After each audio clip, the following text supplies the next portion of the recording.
What is going on, guys? It is Wednesday night. The meteorologist Jonathan Kegas. Welcome to the live stream. Didn't do one last night. Was on assignment. Was driving through I-4. It was basically a car wash. I was on assignment in Lakeland. Hope you were able to catch the show yesterday. It's Hurricane Week here at News 6. We're getting ready, making sure everybody's prepared and just up to speed with what's going on and what's expected this hurricane season. It's always unexpected. So that's why it is important to be prepared. But anyway, I was out with the hurricane hunters in Lakeland, the NOAA Hurricane Hunters based out in Lakeland, Florida. So an awesome afternoon and evening with them. They were gracious enough to invite us out there for the hurricane special, the hurricane week that we have. But nonetheless, it was a very nice night. That's why we did not stream last evening. If you saw over the last few minutes a gorgeous light show in and around Daytona Beach is live above my head. That live look is courtesy of WeatherStem.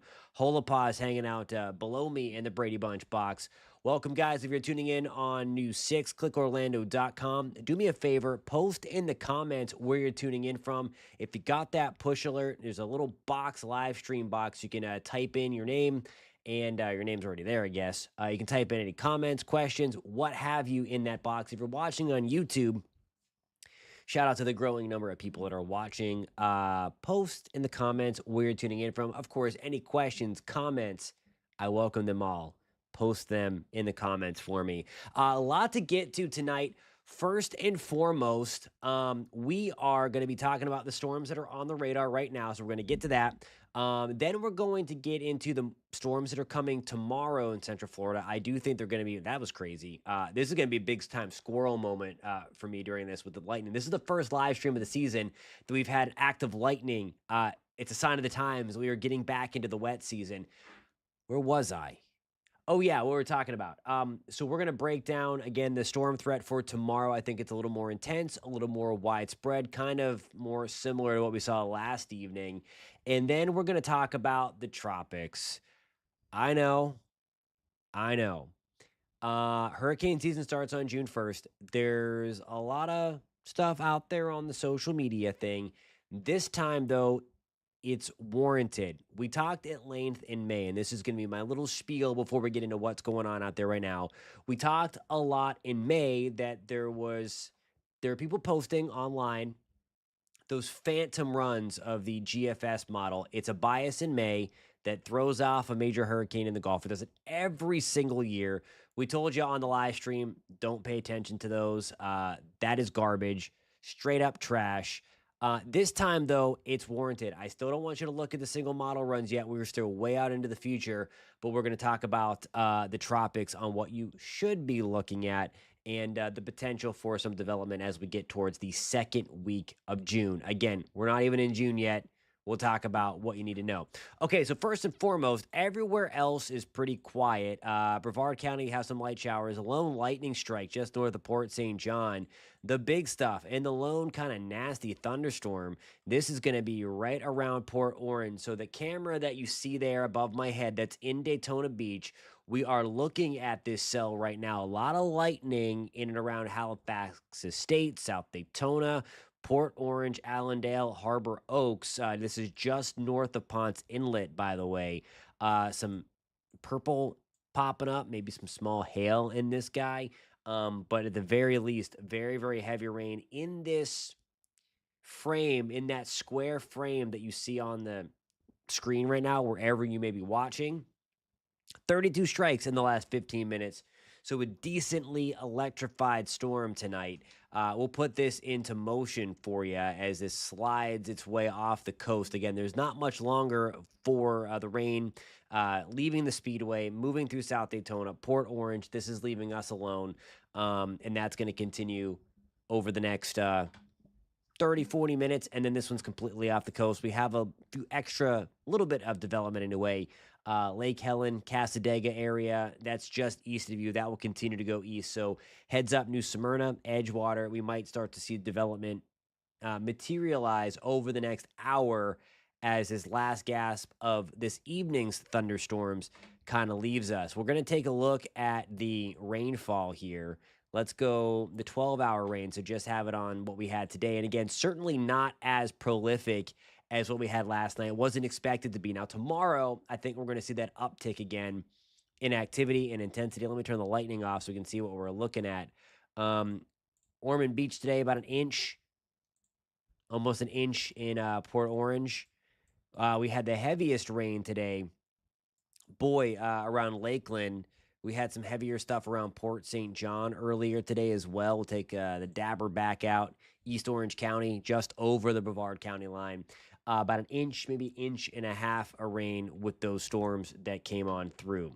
Let's see. Hey, Eric, what's going on, my friend? Are there 24/7 hurricane hunters on staff, especially during peak season? So, what they'll do there, they're going to get the assignment from the National Hurricane Center. So, they're going to have it strategically planned out.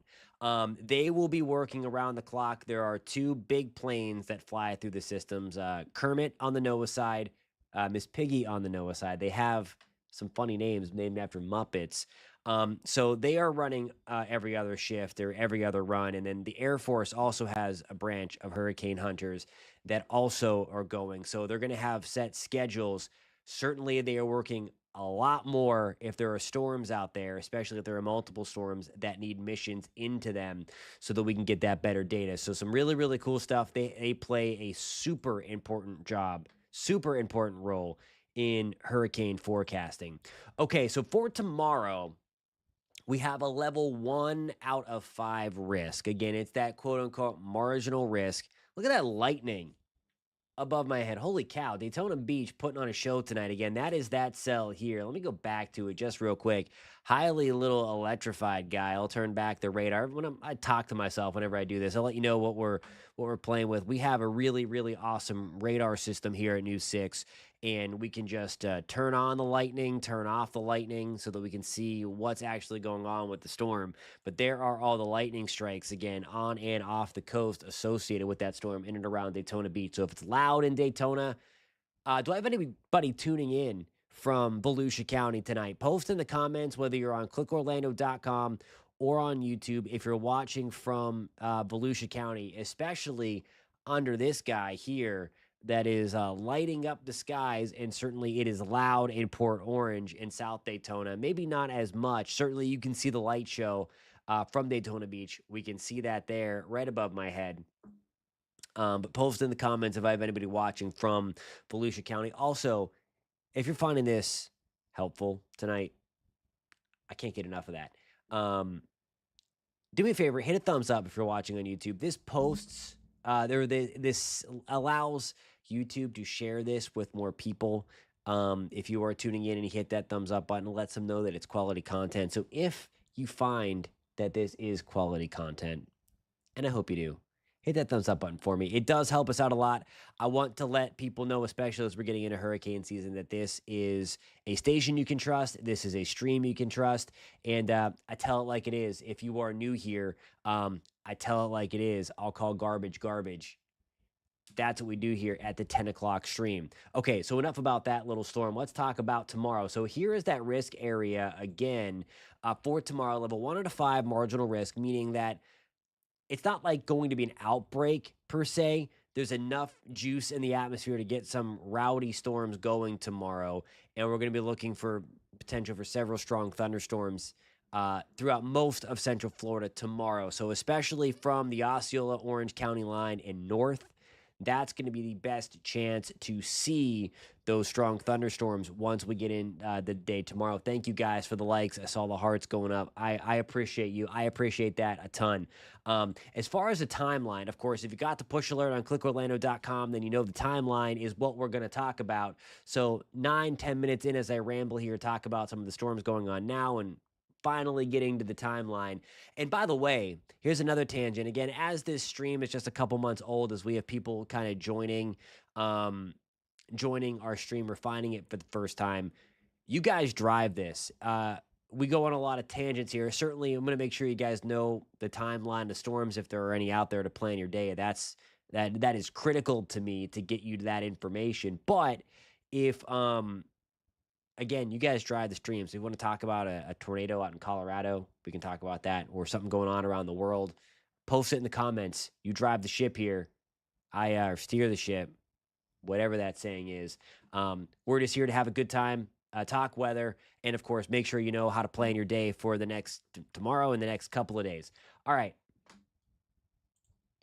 Future radar for tomorrow.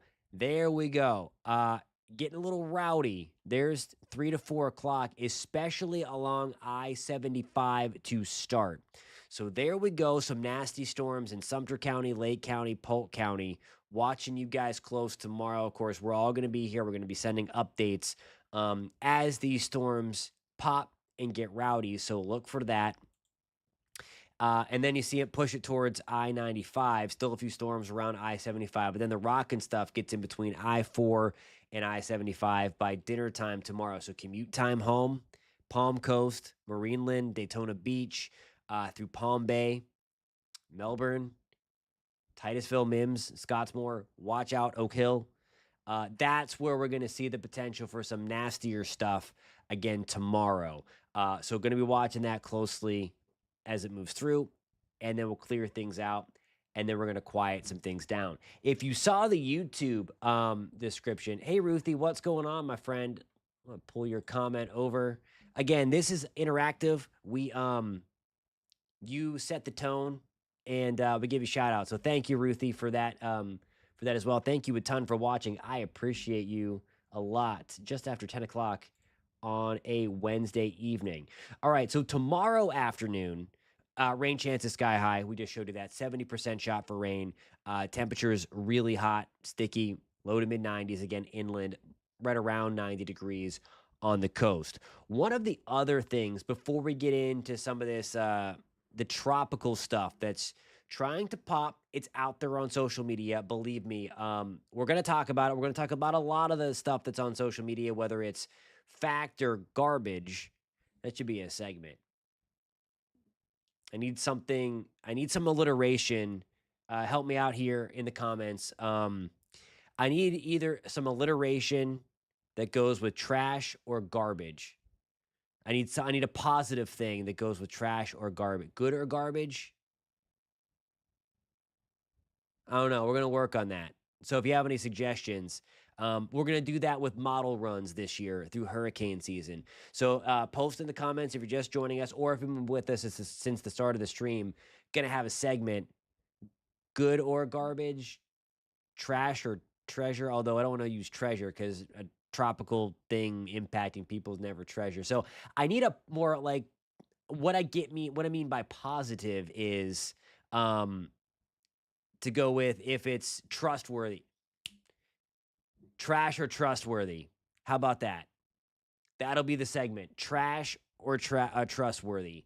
And that will be related to model runs posted on social media. There we go. Thank you guys for that help. Cash or trash. I like that too. That's a good one. That is a good one. That's a good one. I like that too. Thank you guys. Keep those coming. Again, keep them coming. We're looking for that segment. Trash or something, garbage or something, garbage or carnage. I like that one, Eric. For sure. And again, that's just going to be when there's stuff out on social media, we're going to tell you if it's trash or something. I need your help with coming up with that segment. Okay, so I'm showing you the dew point here, and let me take this full screen because my head is covering the rest of this graphic. It's a widescreen graphic. That basically gives you perspective of what it is. The dew point temperature in the summertime, where we are about to be in right now, kind of.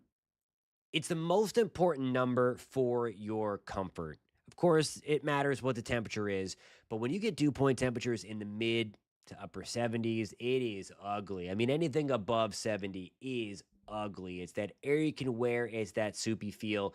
This is where we have dew points right now. We are in that very humid category, no doubt. It's kind of ugly outside. That's where we hang out in the summertime a lot, into the mid 70s. Okay. So with that said, I want to show you kind of an unusual change that is coming to us this weekend. Typically, when we get to the end of May and certainly June, those cold fronts, that jagged tooth alligator looking thing coming out of Georgia, they stop coming in our direction. We're going to have one this weekend. It's not going to bring down the temperature a ton, but what it is going to do is bring us the drier air. So it's going to be a little more comfortable. I think it should be noticeably comfortable, especially on Sunday. This front kind of rolls through Saturday night into Sunday.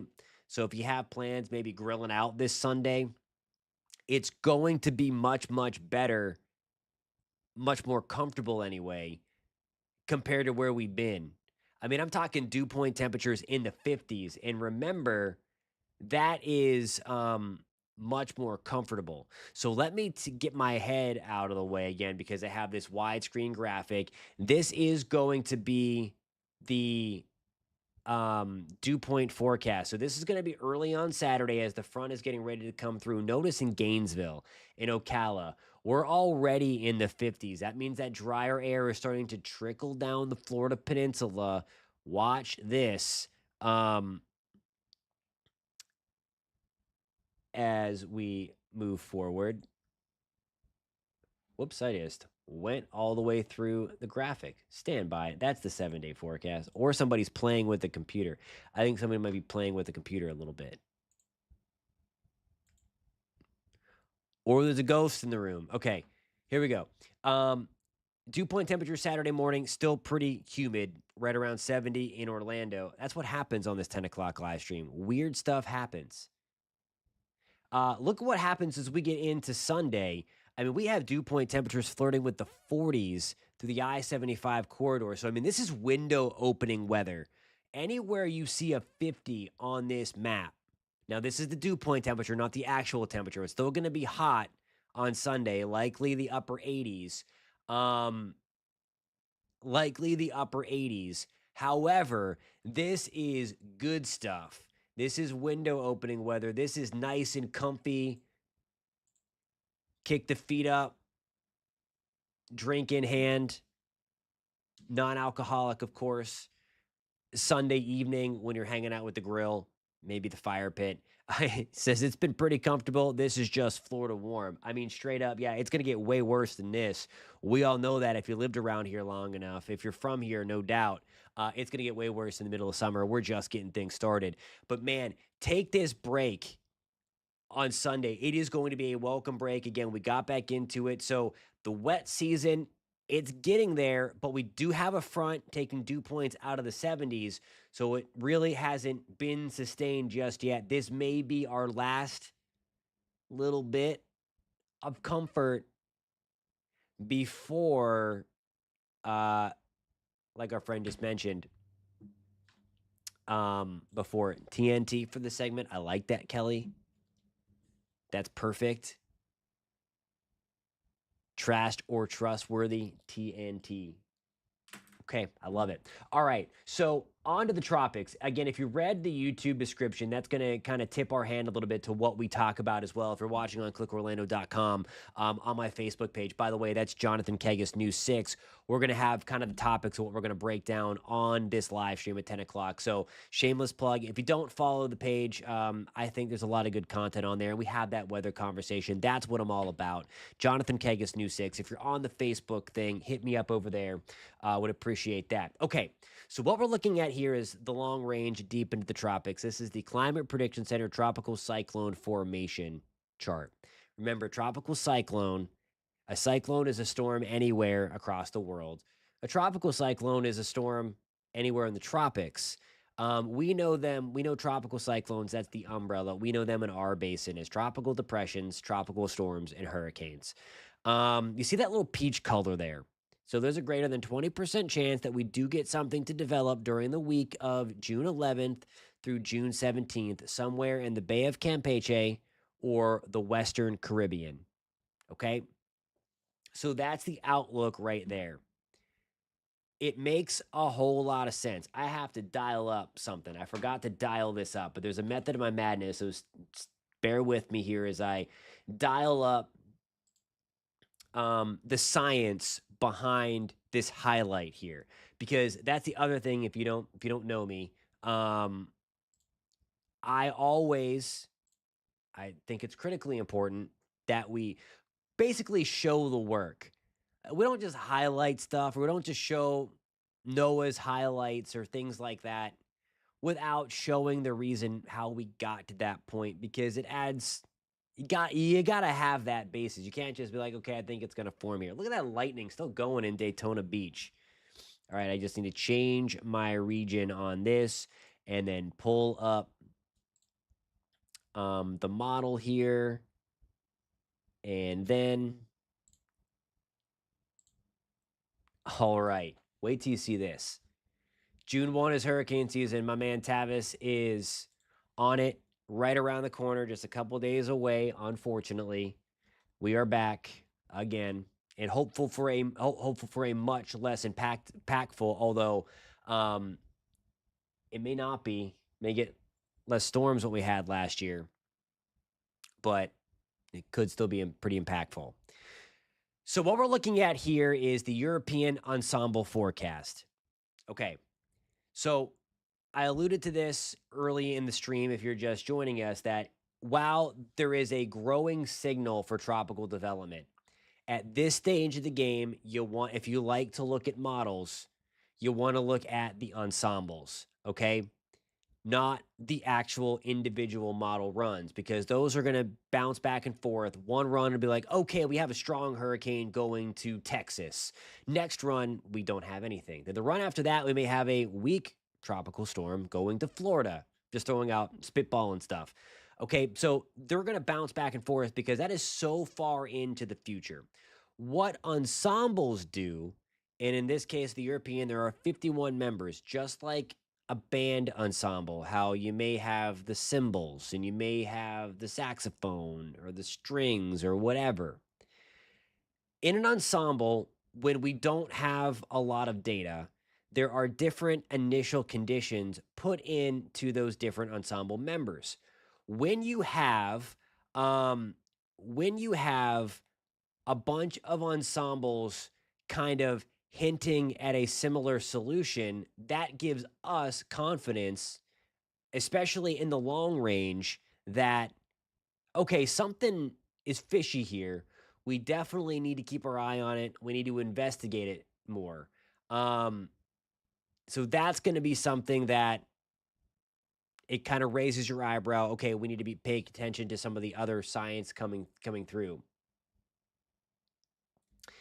Kelly's asking, is the formation we are seeing now what formed last year in May? So, okay, it's not going to be the same system, but you might be asking, is it something called there's something down there, a semi-permanent system called the Central American Gyre? And yes, that did help to get development going early in the season. And that's something that typically does. So, what the Central American Gyre is, early in the season and late in the season, we get this cluster of thunderstorms to develop over Central America. And every now and then, we get development out of this thing that can send out a tropical system. So you might be wondering, okay, we've been sitting on this graphic for a while, this tropical depression formation. So what this is, the greater the color, the brighter the color on your screen here, the that's the percentage of the ensembles on the European side that are forecasting some sort of development. So we're looking off the coast of Honduras and Nicaragua, Central America. You see that blue color, or that greenish, tealish color. 30% of the ensembles are forecasting some kind of tropical development once we get into next weekend. Again, the timestamp there is Saturday, June 7th, okay?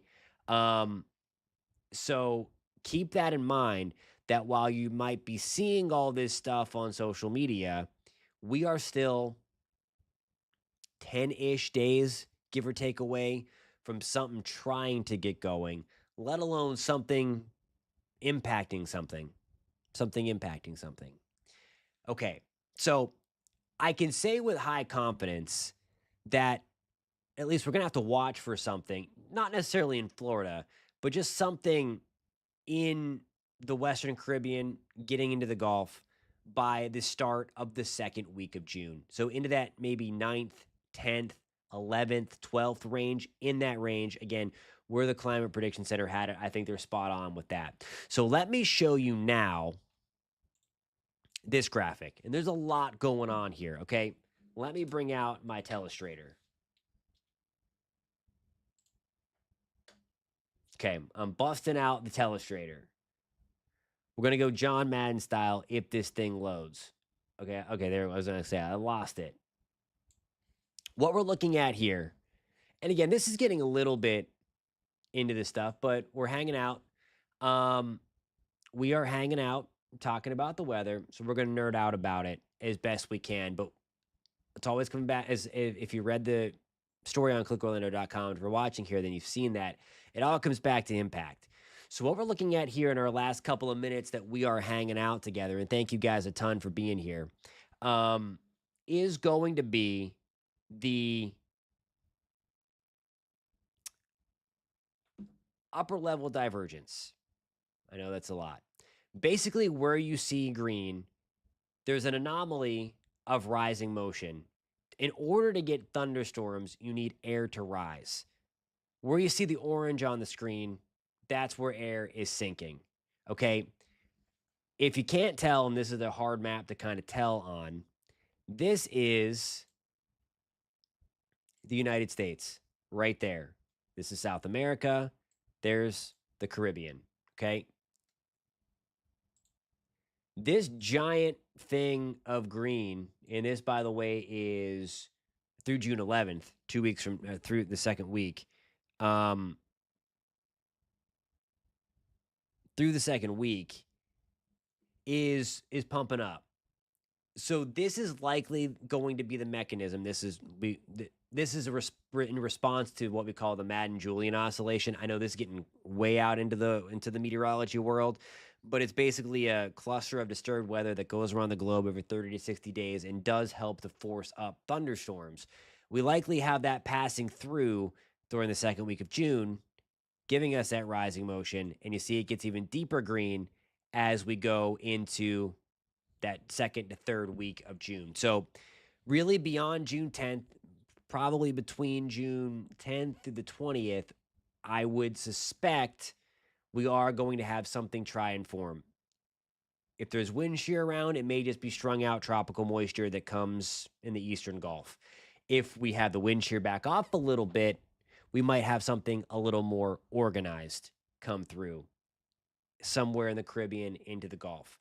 Why I wanted to show you that in my last minute that I have with you guys, simply there is a meteorological mechanism that would have models and ensembles hinting at tropical development. So again, looking long range, it's not to scare anybody. Okay, I promise you, those that know me know I hate the hype. We talked about that earlier.